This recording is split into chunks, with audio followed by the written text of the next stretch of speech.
In this video, I'm going to show you how you can update Google Drive. So if you want to get the latest version of Google Drive, it's pretty simple. Just follow these steps. By updating your Google Drive, you'll be able to get the latest features that comes with this app. You'll also be able to fix any error or any issue related to your Google Drive, among them security issues. If you find this video helpful, I'll kindly request that you support me by liking the video and also by subscribing to this channel. Alright, let's get into it.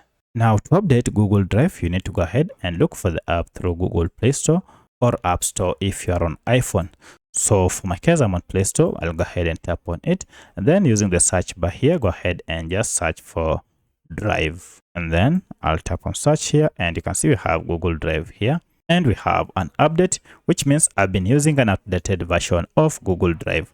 To update it, go ahead and tap on update, and this will go ahead and download the latest version of Google Drive and then install it on your smartphone. From here, you can go ahead and launch the latest version of Google Drive on your Android smartphone. So that's how you can update your Google Drive app on your Android smartphone. If you have any other question, kindly let me know in the comment section.